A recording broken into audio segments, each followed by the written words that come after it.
At a wedding we attended, my husband spent the entire evening glued to his female coworker, dancing and laughing while barely noticing me.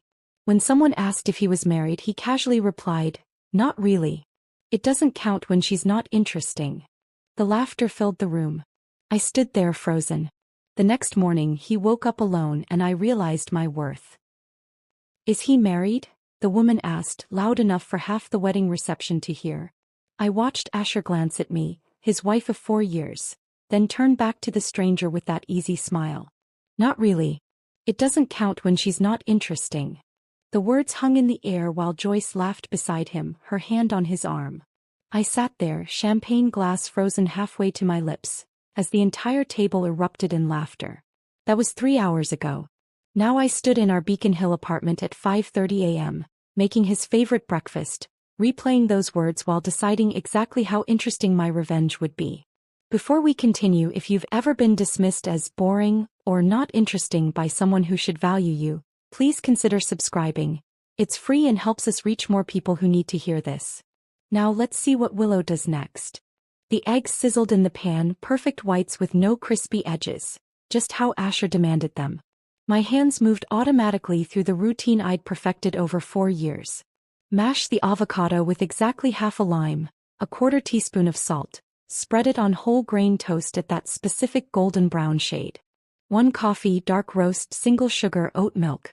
The same breakfast I'd made yesterday and the day before, and every day since we'd moved into this overpriced apartment that he insisted we needed for his image. His first alarm went off at 6:15. Then 6:20. Then 6:25. I listened to him groan and hit snooze again, knowing he'd blame me later for not waking him up properly. Through the thin walls of our apartment, I heard our neighbor's TV already blaring the morning news. Something about the stock market.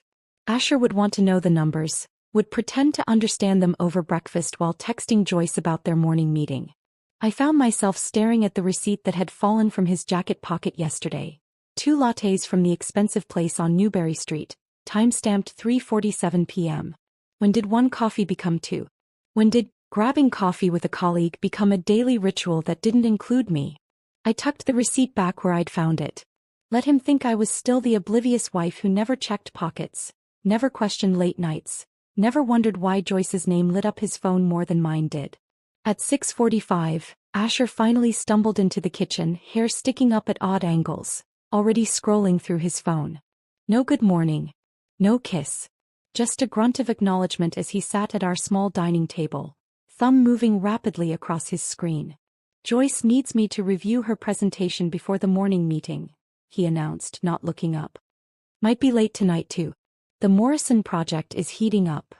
The Morrison project. Everything was the Morrison project these days. I set his plate in front of him, watching as he took a bite without tasting it, eyes still glued to his phone. A notification popped up, Joyce's face in a tiny circle, smiling. He actually smiled back at the screen, a genuine warm expression I hadn't seen directed at me in months. "I have that wedding tonight," I reminded him. "The Blackwood wedding. You promised you'd come." "What?" He finally looked up, confused as if I'd spoken in a foreign language. "Oh, right. Yeah, of course. What time?" 6. The invitation's been on the refrigerator for 3 months. He was already back to his phone. "Joyce might come too. She knows the Blackwoods through some charity thing. That okay?" I watched him eat mechanically, responding to Joyce's messages between bites. Was it okay? Did it matter what I said? Joyce would show up regardless, in something tight and expensive, and Asher would light up like a Christmas tree the moment she walked in. Just like at his company holiday party. Just like at every team dinner, that somehow never included spouses anymore. "Sure," I said, turning back to the sink. "The more the merrier." At 7:15 he rushed out, leaving his half-eaten breakfast and dirty coffee mug on the table. "Late for Joyce's presentation," he called over his shoulder. Not goodbye. Not, "I love you." Not even thanks for breakfast. Just Joyce. Always Joyce. I cleared his dishes, then sat at the table with my own coffee, opening my laptop. My Brookline Academy email showed 17 new messages. Parents wanting conferences, students submitting late essays, administrative reminders about standardized testing. My real life. The one where I was Miss Willow, respected and competent, where 7th graders actually listened when I spoke and parents thanked me for helping their children understand Shakespeare. At noon, I'd stand in front of my English class, discussing The Great Gatsby with 27 13-year-olds who thought they understood everything about love and betrayal. Emma Martinez, my brightest student, would inevitably ask one of her penetrating questions that cut straight through to uncomfortable truths. Last week she'd asked if Daisy ever really loved Tom or if she just loved what he represented. I'd deflected with literary analysis, but the question haunted me. Later, I'd drive to Newton for my secret tutoring session with the Morrison twins. Yes, those Morrisons whose father's project was supposedly keeping Asher and Joyce so busy. Their mother paid me $300 in cash per session, money I tucked away in an account Asher didn't know existed. I told her I was saving for a surprise anniversary trip. Really, I was building something else entirely. An escape fund, an independence fund, a just-in-case fund that grew larger every week. The apartment felt smaller this morning, suffocating. The exposed brick wall that had seemed charming when we'd moved in now looked like a prison wall. The designer furniture Asher had insisted on buying felt like props in someone else's life. Even the morning light streaming through our bay windows seemed false, too bright, illuminating a life that looked perfect from the outside but was rotting from within. I picked up my phone, scrolling through Asher's Instagram. There she was, Joyce, in a team photo from yesterday's lunch. Joyce, laughing at someone's birthday celebration I hadn't known about. Joyce, standing next to my husband at a conference I thought he'd attended alone. Joyce. The woman who'd somehow become more present in my marriage than I was. Tonight would be different, though. Tonight, at the Blackwood wedding, surrounded by people who knew us as a couple, Asher would have to acknowledge me. He'd have to introduce me as his wife, sit next to me at dinner, maybe even dance with me if I was lucky. For a few hours, I'd exist in his world as more than the boring woman who made his breakfast and paid half his rent. I closed the laptop and headed to the bedroom to choose my outfit for the wedding. The black cocktail dress hanging in the closet would do. Simple, elegant, appropriate. Asher would glance at it later and say fine without really looking, the way he said everything these days. Fine. Adequate. Boring. But as I stood there, running my fingers along the fabric, those words from 3 hours in the future echoed backward through time. It doesn't count when she's not interesting. The valet took forever to bring our car around, and Asher checked his phone every 30 seconds, his jaw tightening with each passing moment. The Blackwood wedding venue loomed before us. A converted mansion with marble columns that stretched 3 stories high, lit from below with soft golden lights that made the whole building glow against the evening sky. Joyce just texted. She's already inside, Asher said, practically bouncing on his heels. We need to hurry. I adjusted my black dress one more time, the fabric suddenly feeling cheaper than it had in our bedroom. Other couples were arriving, the wives in jewel-toned gowns that caught the light, their husbands offering arms as they navigated the stone steps in heels. Asher was already walking ahead, his phone still in his hand. The ballroom doors opened to reveal a sea of round tables draped in ivory cloth, centerpieces dripping with white orchids and roses. A string quartet played something classical in the corner, the kind of music that made everyone lower their voices and feel more sophisticated. I spotted familiar faces from Asher's office, from my college days, from the neighborhood. Everyone looked polished, happy, coupled. Willow. Oh my God, finally. Sarah's voice cut through the murmur of conversation. My college roommate appeared in emerald green silk, her husband David trailing behind with 2 champagne flutes. She pulled me into a hug that lasted a beat too long, pulling back to study my face with the kind of concern that meant my concealer wasn't doing its job. You look tired, honey, she whispered, her hand still on my arm. Everything okay? Before I could answer, Asher was already scanning the room over my shoulder, his body angled away from our conversation. Sarah followed my gaze, watching my husband search the crowd with the intensity of someone looking for lost luggage at an airport. She's over by the bar, David offered helpfully, not realizing the weight of his words. Joyce, right? From your office? She was asking about you earlier, Asher. The transformation was instant. Asher's face lit up, his shoulders straightened, and suddenly he looked like the man I'd married. Animated, engaged, present. Except none of that energy was directed at me. I'll be right back, he said, already moving. Just need to say hello. Sarah and I watched him weave through the crowd, navigating tables and clusters of guests with purpose. David excused himself to find their seats, leaving Sarah and me standing there like abandoned lighthouses. "How long has that been going on?" Sarah asked quietly. "What do you mean?" The lie came automatically even though we both knew better. She didn't push. Instead she linked her arm through mine and guided me toward the bar, chattering about her kids, her new job, anything except the obvious. But I wasn't listening. I was watching Asher reach Joyce. The crimson dress should have looked garish in a sea of pastels and navy, but on Joyce, it looked like confidence. Like power.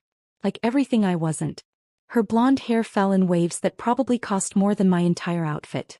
When Asher approached, she turned toward him like a flower finding sun, her whole body lighting up with recognition. I watched him help her with her wrap, a delicate silver thing that had slipped from her shoulders. His hands lingered there, adjusting fabric that didn't need adjusting, while she tilted her head back and laughed at something he said. The sound carried across the ballroom, bright and tinkling, drawing glances from other guests. "Their inside joke from yesterday's meeting," I heard Joyce say as Sarah and I got closer. "You should have seen Peterson's face when you said that thing about the quarterly projections." The thing about the quarterly projections. They had things. Inside jokes. Yesterday's meeting that probably extended into yesterday's dinner and yesterday's drinks. Sarah's hand found mine and squeezed. She understood without words the way good friends do. We found our table, number 12, tucked in a corner with a partially obstructed view of the dance floor. Asher's place card sat next to mine, but his chair remained empty through the salad course, the speeches, the first dance. When the DJ invited all guests to join the happy couple on the dance floor, Asher materialized with Joyce in tow. "They're playing our song," she exclaimed, and I wondered when they'd developed a song. "Remember? From the Morrison celebration dinner. The Morrison account." Everything always came back to the Morrison account. "Just one dance," Asher said, not really asking, already leading Joyce away. "You don't mind, right, Willow?" Did I mind? The question hung there for half a second before they were gone, swept into the crowd of dancing couples. I watched them move together with an ease that spoke of practice. His hand knew exactly where to rest on her waist. She knew exactly how to tilt her head to maintain eye contact while they turned. One dance became two when the DJ transitioned seamlessly into another slow song. Two became three when Joyce requested something specific, batting her eyelashes at the DJ like they were old friends. By the fourth song, other guests had started to notice. Conversations paused mid-sentence. Eyes tracked their movement around the floor. The mother of the bride, Mrs. Blackwood herself, caught my eye from across the room and offered a sympathetic smile that felt worse than outright pity. By the fifth dance, I'd given up pretending to check my phone and simply sat there, champagne untouched, watching my husband dance with another woman while everyone watched me watching them. Sarah had tried to make conversation, but even she'd run out of small talk. That's when Margaret Blackwood descended on our table like a perfumed vulture in St. John knit. "Darling." She settled into Asher's empty chair with the authority of someone who owned every room she entered. "I don't think we've properly met. I'm Margaret, Susan's mother. And you are?" "Willow Richardson," I managed. "I went to school with Rebecca." "Oh, how lovely." Her voice carried the way voices do when they're meant to be overheard. "And that handsome man dancing with the blonde, is he with you?" I felt the blood drain from my face. Sarah started to interject, but Margaret waved her off. "Such a beautiful couple they make," Margaret continued, loud enough that the table next to us turned to look. "The way they move together. Like they've been dancing for years." "Is he married, dear?" The question hung in the air like a sword waiting to drop. I could see Asher and Joyce returning to the table, both flushed from dancing, Joyce's hand possessively on his arm. They were laughing about something, heads bent together, completely oblivious to the small audience that had gathered around our conversation. "Well," Margaret pressed, her voice now carrying to 3 tables over. "Is your handsome friend married?" Asher heard her. I saw the moment the question registered, watched him process it, watched him glance at me.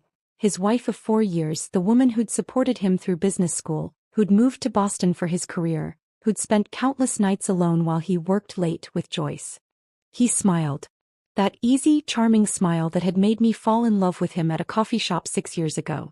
"Not really," he said, his voice carrying across our corner of the ballroom. It doesn't count when she's not interesting. The laughter erupted immediately. Joyce giggled behind her manicured fingers. Margaret Blackwood practically shrieked with delight. The couple at the next table exchanged knowing looks. Even the waiter refilling water glasses smirked. I stood slowly, my movements deliberate and controlled. The champagne glass made a soft clink as I set it on the table. Every eye in our section was on me now, waiting for tears, for drama, for the boring wife to finally provide some entertainment. "Excuse me," I said, my voice steady as granite. "I need some air." Joyce's voice followed me as I walked away.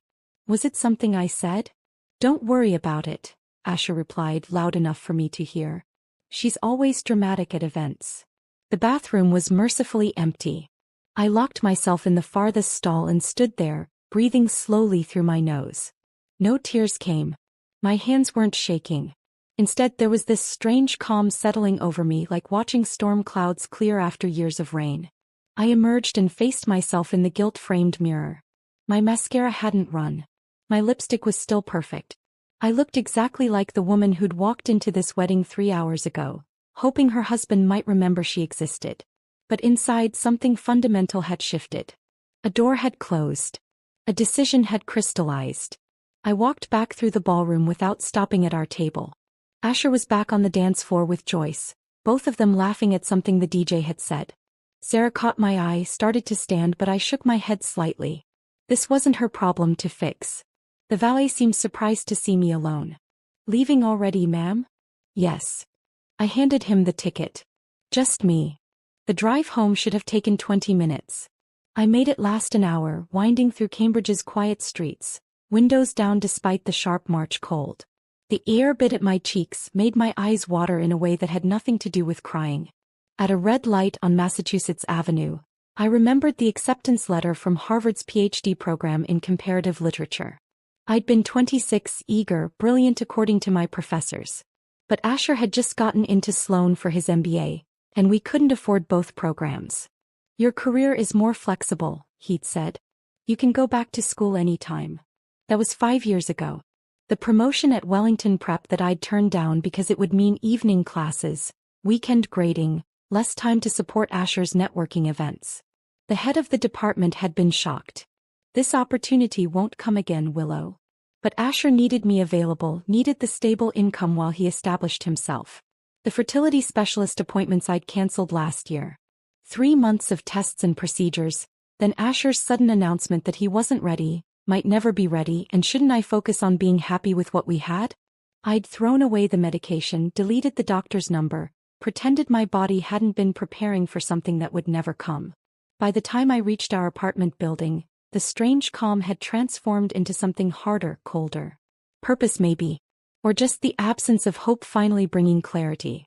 Our apartment was dark, silent, waiting. I moved through it like a ghost with an agenda. In the bedroom, I pulled my overnight bag from the closet, the one I'd bought for a weekend trip we never took. My grandmother's pearl necklace went in first, wrapped in tissue paper. Then her matching earrings, the engagement ring she'd worn for 60 years before leaving it to me. From the living room cabinet, I carefully removed the china she'd also left me, 12 place settings of spode that Asher had wanted to sell because, who needs fancy plates? Each piece went into bubble wrap I'd saved from Amazon deliveries. These plates had survived the Depression, 2 wars, 3 moves across the country. They weren't staying here to watch my marriage die. My laptop was next. I sat at the kitchen table and systematically downloaded 3 years of financial records. Our joint checking account, the credit cards, his spending patterns. The restaurant charges at places I'd never been. Hotel rooms in the city when he was supposedly at conferences. $3,200 at Tiffany's last month that had produced no blue box for me. I photographed everything. Every receipt, every statement, every lie translated into digital evidence. The tutoring money I'd hidden wasn't in our regular bank. For 3 years I'd been depositing cash into an account at a completely different institution. $27,000 from teaching entitled teenagers how to game the SAT system while their parents believed I was becoming a more centered person through yoga. The teaching awards from Brookline Academy went into a box. Excellence in Education 2019.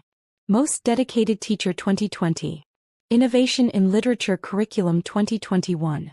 Asher had never attended the ceremonies. School stuff, he'd called them like I was a child showing off a finger painting. At exactly 11 p.m. I sat at our kitchen table with his keychain. The apartment key slid off first, then the mailbox key, the gym locker key, the spare to his parents' house in Wellesley. I kept removing them until only his car key remained, alone on the ring like a question mark. His laptop was password protected, but I knew all his passwords. He used the same 3 in rotation had since college. I logged into our Netflix account and changed the password. Then Hulu, Amazon Prime, HBO Max, the grocery delivery service, the meal kit subscription he'd insisted we needed. Every shared digital space we'd created, I locked him out of systematically, methodically. His LinkedIn profile was the masterpiece. I didn't delete it or write anything crude. Just a simple update to his current position. Currently exploring new opportunities after personal conflicts with colleague-affected team dynamics. Vague enough to be professional. Specific enough to raise red flags with any recruiter who bothered to check. I found the business card Marcus had given me at last year's holiday party. Joyce's fiancé, deployed for 6 months, completely unaware his future wife was playing office romance with my husband. I uploaded the photos I'd taken tonight. Asher's hand on Joyce's waist, her head thrown back in laughter, the two of them closer than colleagues should ever be. I typed a simple subject line. Thought you should see what Joyce was up to at the Blackwood wedding. My wedding ring came off easier than I'd expected. 4 years of wearing it and it slid off like it had never belonged there. I placed it on Asher's pillow with a note. You're right. It didn't count. Not interesting enough to fight for someone who was never really mine. By 11:47 p.m., I was pulling into my sister Grace's driveway in Burlington, Vermont, the overnight bag and boxes of china secure in my trunk. Her porch light was on. She'd been waiting since my text 3 hours earlier. Coming to stay. Will explain. No questions, no demands for details. Just, drive safe. Guest rooms ready. The wine was already breathing on her kitchen counter when I walked in. Grace took one look at my face and poured generous glasses without speaking. We sat at her farmhouse table, the one she'd rescued from an estate sale and spent months refinishing, and I finally let myself exhale. He said I wasn't interesting, I told her. At a wedding. To everyone.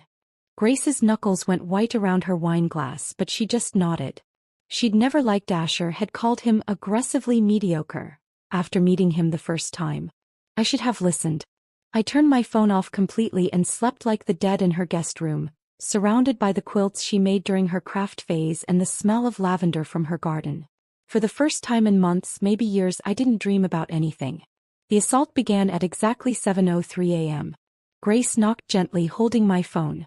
It's been ringing nonstop since 6:30. 27 calls from the same number. Not Asher's number, though. I took the phone, saw the unfamiliar Boston number and knew immediately. He was calling from the apartment lobby. The keypad phone. Because he couldn't get in. I powered it on and the screen exploded with notifications. 43 missed calls. 19 voicemails. 67 text messages. The first voicemail was timestamped at 6:31 a.m. Willow, what the hell did you do to the locks? This isn't funny. I'm locked out of my own apartment. His voice was more confused than angry. Still in denial. The second at 6:45. Seriously, this is ridiculous. I have a meeting at 8. Fix the locks now. By 6:52, panic had crept in. My credit card just got declined at Starbucks. What's going on? Did you cancel my cards? At 7:01, full rage. You're insane. You can't just lock me out and steal my money. This is illegal. I'm calling the police. I'm calling a lawyer. You're going to regret this, Willow. You vindictive crazy. I deleted the rest without listening. Grace sat beside me reading the text messages over my shoulder. Most were variations of the same theme. Demands. Threats.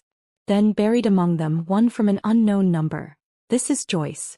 I don't know what you told Marcus, but you've ruined everything. I hope you're happy. Marcus is her fiancé, I explained to Grace. Army.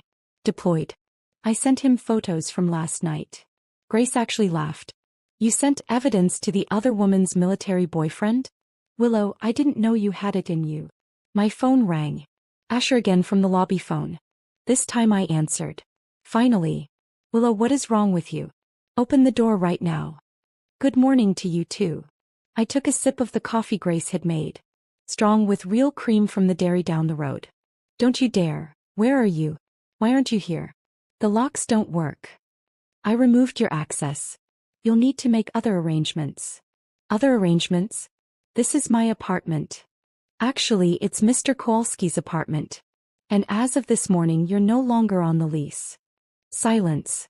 I could hear his breathing, rapid and shallow. You can't do that. Already done. Check your email. 30 days notice to vacate. Mr. Kowalski was very understanding when I explained the situation. What situation? What did you tell him? The truth. That my husband publicly announced our marriage doesn't count because I'm not interesting enough. He seemed to think that was grounds for lease modification. That was a joke. I was drinking. Joyce thought it was funny. Is Joyce taking your calls this morning? Another pause. She's dealing with something. Marcus. How do you sent those photos to Marcus? He's deployed. He's serving our country and you. He's serving our country while his fiancée plays footsie with married men. He deserved to know. You've ruined everything. My reputation, my job. Interesting people handle their own problems, Asher. Have to go. My sister's making breakfast. Willow, wait. I hung up and blocked the lobby phone number. Then I called Mr. Kowalski myself. Miss Willow. His Polish accent was thick with sympathy. I sent email like you asked. 30 days he's out. You want I should change locks anyway?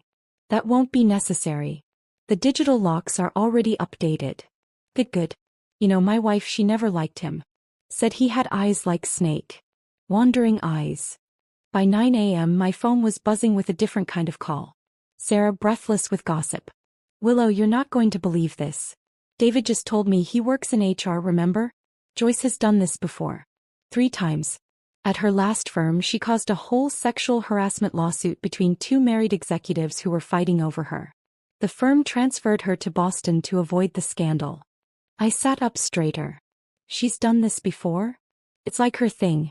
She targets married men in positions of power, creates these emotional affairs, then plays victim when things explode. David says there was already paperwork started to transfer her to Denver because someone filed a complaint last month. Not about Asher. About her behavior with a different married manager. Asher was just another target?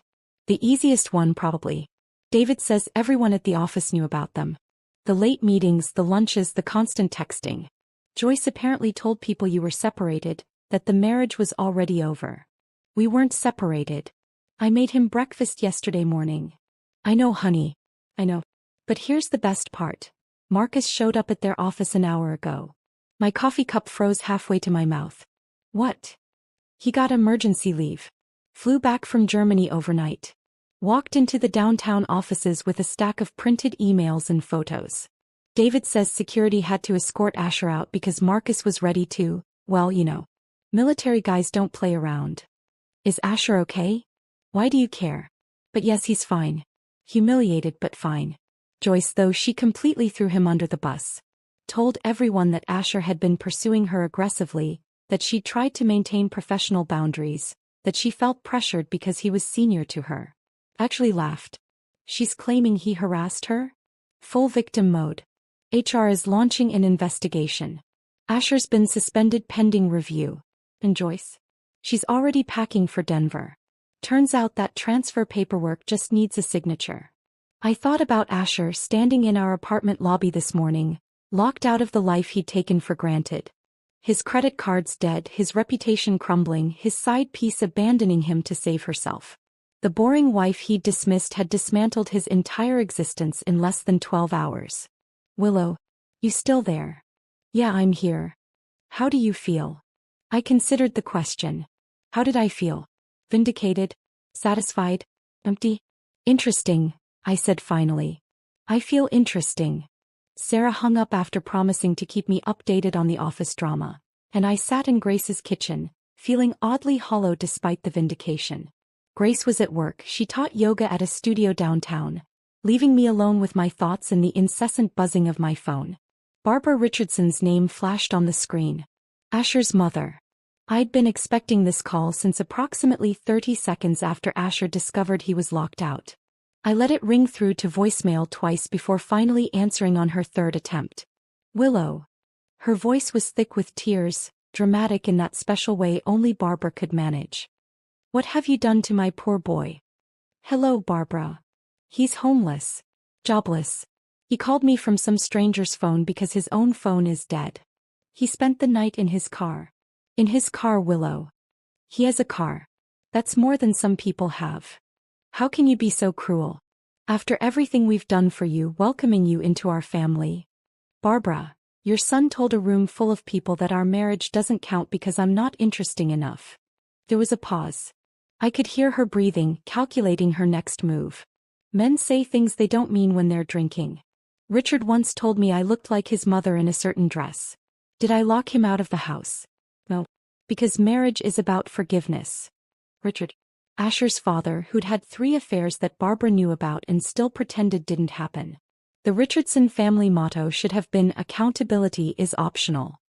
He wasn't drunk, Barbara. He meant every word. You're throwing away 4 years over one comment? That's childish, Willow. Marriages have ups and downs. You work through them. Like you worked through Richard's secretary? Or the tennis instructor? Or that woman from his book club? Silence. Then, how dare you? I dare because I'm done pretending dysfunction is normal. Asher learned from the best, didn't he? That wives should just accept whatever scraps of respect their husbands throw them. She hung up on me. 20 minutes later, my own parents called. I'd been dreading this more than Barbara's theatrics. Mom's contact photo. Us at last Christmas both smiling made my stomach twist. Sweetheart, Mom began, her voice carefully neutral. Asher called us. Of course he did. He explained about the misunderstanding at the wedding. Misunderstanding? He publicly declared I wasn't interesting enough to count as his wife. Dad's voice joined the call. He must have been on speaker. Willow, honey, men sometimes say foolish things. But you have to ask yourself, did you try hard enough to keep his interest? The words hit like ice water. Excuse me. Well, Dad continued, oblivious to the damage he was causing, relationships require effort from both sides. Maybe you got too comfortable. Stopped making an effort. When's the last time you surprised him? Dressed up for him? I made him breakfast every morning at 5:30 a.m. I supported him through business school. I gave up my PhD for his career. But did you stay interesting? Dad pressed. Men need excitement, challenge. Maybe this Joyce woman just offered something you didn't. Mom chimed in. Have you considered couples therapy? Dr. Brennan, you remember her from church? She saved the Miller's marriage after his affair. This isn't about saving anything, I said, my voice flat. It's over. Don't be rash, Mom said. You're emotional. Take some time. Think about your future. You're 32, Willow. Starting over at your age, it's not easy. Better than staying with someone who publicly humiliates me. Is it? Dad asked. Better than working on your marriage? Better than admitting maybe you both made mistakes? I hung up. My hands were shaking, not from sadness but from rage. My own parents, the people who raised me, thought I should have tried harder to be interesting for a man who was emotionally cheating with his coworker. Grace walked in during my 3rd glass of wine that afternoon, took one look at my face and said, Parents. They think I should have tried harder to keep his interest. She snorted, pulling food from a grocery bag. Remember when I caught him at your wedding? I looked up. What? I never told you. Kept the peace, you know. But at your wedding, your actual wedding, I saw him cornering my friend Melissa by the bathroom. Hand on the wall beside her head, leaning in close, telling her she had beautiful eyes. My wine glass stopped halfway to my mouth. At our wedding? I told him to back off. He laughed, said he was just being friendly. But Melissa was uncomfortable. She left early because of it. You never said anything. Grace sat down across from me, her face serious. Would you have believed me? You were so happy. So sure he was the one. And I thought, maybe it was just wedding champagne. Maybe I misread it. I didn't want to ruin your day with suspicions. For years, I whispered.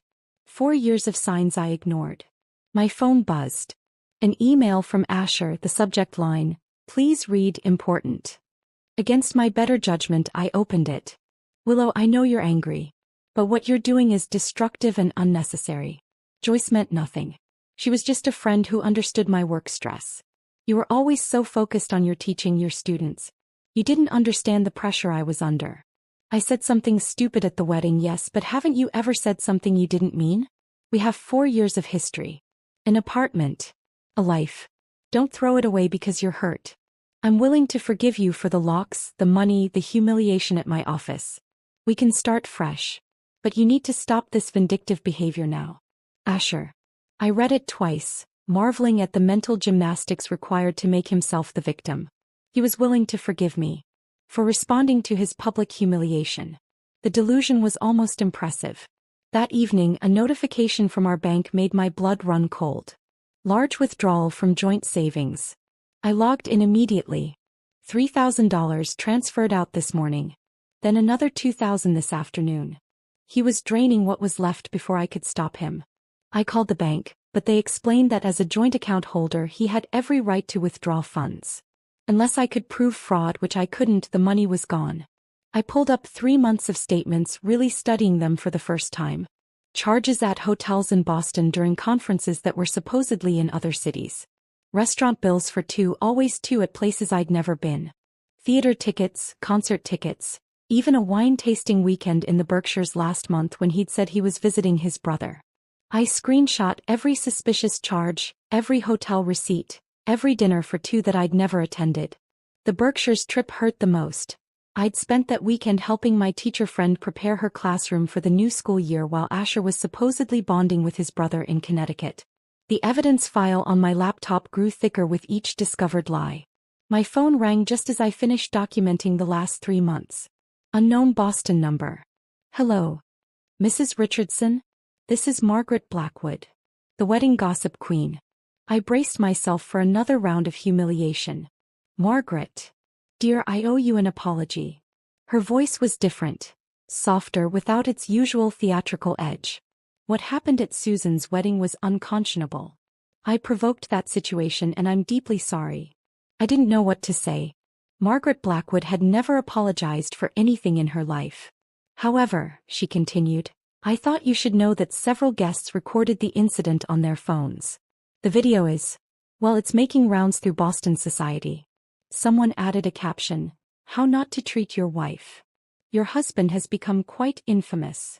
The video is circulating like wildfire, dear. The Pembertons' dinner party last night? It was all anyone could discuss. That Joyce woman's reputation is equally destroyed, of course. Pursuing a married man at a wedding? The audacity. She paused, then added quietly, I've been married 43 years, Willow. Richard has his faults, but he's never once failed to claim me as his wife. What your husband did, that wasn't just cruel. It was cowardly. You deserve better, and frankly, I should have said so at the wedding instead of stirring the pot. Thank you, Margaret. I'll keep you informed of any developments. Boston society has a long memory for scandals like this. She hung up, leaving me stunned. Margaret Blackwood, the woman who lived for drama, had just become an ally. The next surprise came an hour later. Another unknown number, this time with a military base prefix. Is this Willow Richardson? Yes. This is Marcus Torres, his former fiancé. My stomach tensed. Marcus. I'm sorry about. Don't apologize. You did me a favor. I'm calling because I think we might be able to help each other. Help each other? I've been going through Joyce's emails. She forwarded a lot of work correspondence to her personal account.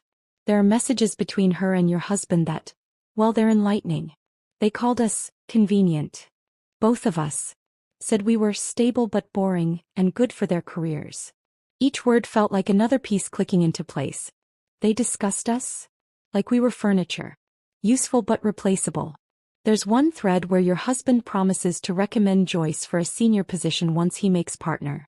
In exchange for her continued attention and discretion. Dated 6 weeks ago. He was trading career advancement for an affair? Looks like it. I'm sending you everything. Use it however you need. And Willow, there's something else. Joyce did this at her previous firm in Chicago. And the one before that in Miami. It's a pattern. She targets married men in leadership positions, creates dependency, then leverages it for career advancement. How did you? I have friends who know how to dig. Military intelligence training comes in handy. I'm meeting with her former victims this week. Building a case. A case. She destroyed our relationships for sport and profit. That has consequences. I'll be in touch. He hung up before I could respond. Within minutes, my email dinged with a zip file labeled evidence. 23 email threads between Joyce and Asher, each more damaging than the last. The next morning brought another unexpected turn.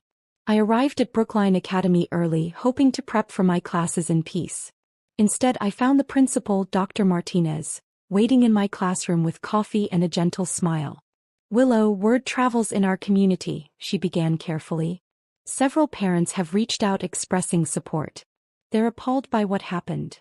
My cheeks burned. "The parents know? Margaret Blackwood's granddaughter is in your third period class. Margaret has been vocal about the situation." I wanted to disappear into the floor. "However," Dr. Martinez continued, "this has led to something positive. 3 families have specifically requested you for private tutoring. The Morgans, the Chens, and the Williamses. All full SAT prep packages. At $300 per hour, that was nearly $10,000 in potential income. Additionally, she pulled out a business card. Andrea Williams is a partner at Williams, Frost and Associates. She asked me to give you this. She's offering pro bono legal services for your divorce proceedings." I took the card, speechless. Her exact words were, "Women need to support women who know their worth." She also mentioned she'd handled several cases against your husband's firm. Apparently, they have a history of protecting employees who engage in inappropriate conduct. That afternoon, I met Andrea Williams at her office, a sleek space overlooking the harbor. She was everything I wasn't. Tall, commanding, with the kind of presence that made courtrooms quiet down. "I've reviewed the preliminary information," she said, spreading documents across her conference table. "Your husband made several critical errors. The joint account drainage, the LinkedIn manipulation, the public humiliation. All documented. With the evidence from Marcus Torres and the video from the wedding, we have a solid case for fault-based divorce with significant penalties. I don't want his money. I just want out. Noble but foolish. He's been spending marital assets on his affair. You're entitled to compensation. Let me handle the legal strategy. You focus on rebuilding." That evening, back at what would soon be Asher's former apartment, I decided to grab the last of my things. I still had keys, physical ones he couldn't digitally revoke. The place felt different, smaller somehow, like it had already forgotten me. In the bedroom closet, behind his collection of expensive suits, I noticed a shoebox I'd never seen before. Inside was a leather journal, the kind pretentious people buy to document their important thoughts. I opened it to a random page. Year 3 with W. Maintain status quo until senior partnership. She provides stability, respectability. Parents approve. After promotion, reassess. J shows more promise for long-term advancement. W2 content with teaching. No ambition. 5-year exit strategy on track. My initials reduced to a letter. Our marriage reduced to a business plan. I photographed every page, my hands steady despite the rage building in my chest. His own handwriting, his own words, plotting my disposal like I was an outdated laptop. The journal's last entry was dated just 2 weeks ago. W still clueless. Joyce agrees to Denver after my promotion. Fresh start. No dead weight. I closed the journal, placed it back in the shoebox and took it with me. This was evidence now, not just his private thoughts but a written confession of fraud. Emotional, financial, marital fraud spanning years. Andrea Williams called that evening as I was organizing everything for our legal strategy. "The papers are ready," she said, her voice carrying that lawyer's edge that meant business. "Process server is scheduled for Sunday, 1 p.m. Your husband's parents' address, correct?" "Sunday dinner," I confirmed. "He never misses it when he needs comfort." "Perfect. Nothing like a family audience for accountability." Sunday arrived gray and drizzling, matching the mood perfectly. At 1:07 p.m. my phone rang. "Barbara Richardson, right on schedule." "You vindictive witch," she screamed before I could say hello. "How dare you humiliate him in our home? In front of his father, his brother, the children." Barbara, your son humiliated me in front of hundreds at a wedding. This seems proportionate. He was served divorce papers at our dining table. During grace. Father Murphy was here. Even better than I'd imagined. Public humiliation apparently runs in your family, Barbara. He gave it out, now he's getting it back. You've destroyed him. His career, his future. He destroyed those himself. I just stopped hiding the debris. She hung up on me, but not before I heard Asher yelling in the background about calling his lawyer, about defamation, about destroying me in court. Monday morning, my recruiter friend Diane texted me, "You need to see this." She sent a screenshot from LinkedIn. Someone had captured Asher's profile during the brief window when I'd edited it.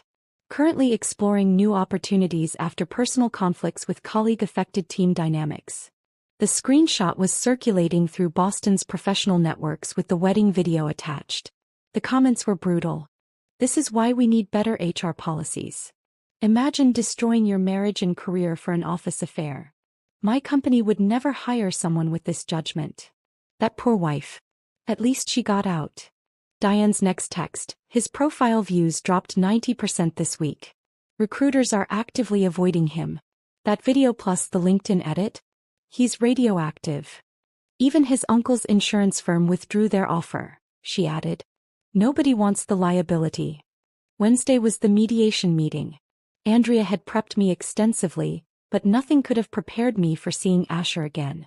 He looked smaller somehow, his suit wrinkled, his perfect hair unkempt. Joyce's absence was palpable. She'd refused to attend, claiming she was the victim in all this. His lawyer, a tired-looking man named Gerald, opened with standard demands. "My client seeks a clean division of assets, 50-50, and spousal support given Mrs. Richardson's higher earning potential as a teacher with tutoring income." Andrea actually laughed. "Your client wants support? Let's review, shall we?" She spread bank statements across the table with theatrical precision. Mrs. Richardson paid 70% of household expenses during Mr. Richardson's MBA program. 70%. She highlighted line after line with a yellow marker. Rent, utilities, groceries, even his student loan payments. All while maintaining her teaching position and taking on extra tutoring to support them. That was a mutual investment in their future. Gerald started. A future he was planning to abandon. Andrea produced the journal, photocopied and bound like a court document. Page 47, dated 18 months ago.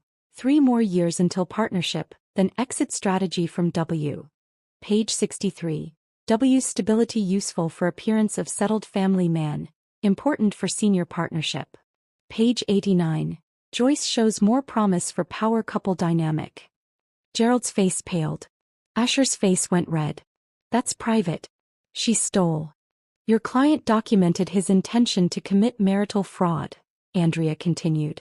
"Using his wife for financial and social stability while planning abandonment. Joyce's name appears," she paused for effect, 247 times across these pages. That's roughly once every 3 days for 2 years. "This is ridiculous," Asher exploded. "She contributed nothing. I was building our future while she played with 7th graders. She's bitter because I found someone actually interesting." Mr. Richardson, the mediator, a stern woman named Judge Chin, interrupted. "You've just admitted to the affair on record." Andrea smiled like a shark. "Would you like to discuss the $47,000 in marital assets spent on this interesting woman? Hotels, dinners, jewelry from Tiffany's. That was for clients. Client Joyce Williams? Because these receipts show 2 dinners. Always 2 at restaurants where Mrs. Richardson was never present." Gerald whispered urgently to Asher, but he was beyond listening. "She locked me out. Changed my LinkedIn. Destroyed my reputation." "You destroyed your own reputation," I said, speaking for the first time. My voice was steady, calm. "I just stopped covering for you." Before he could respond, Andrea's phone buzzed. She glanced at it and her shark smile widened. Interesting timing. Joyce Williams just released a statement through her company's HR department. She read from her phone, "Mr. Richardson's persistent advances created an uncomfortable work environment. Despite my repeated attempts to maintain professional boundaries, he leveraged his senior position to pursue inappropriate contact. I felt pressured to comply to protect my career." "That's a lie," Asher stood, his chair scraping against the floor. She pursued me. She has emails suggesting otherwise, Andrea continued. Edited of course but compelling. She's claiming harassment, hostile work environment, potential quid pro quo. Your former company is launching a full investigation. Gerald closed his briefcase with the sound of defeat. We need to recess. My client needs to address these new allegations. Of course, Andrea agreed.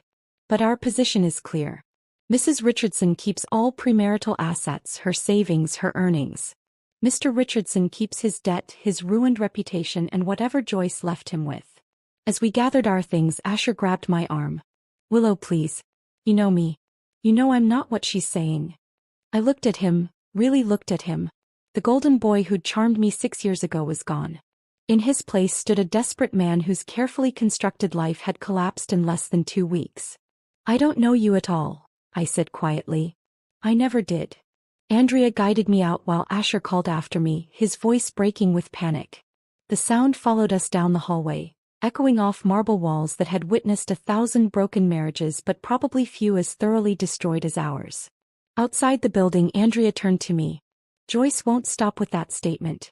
She's going to bury him to save herself.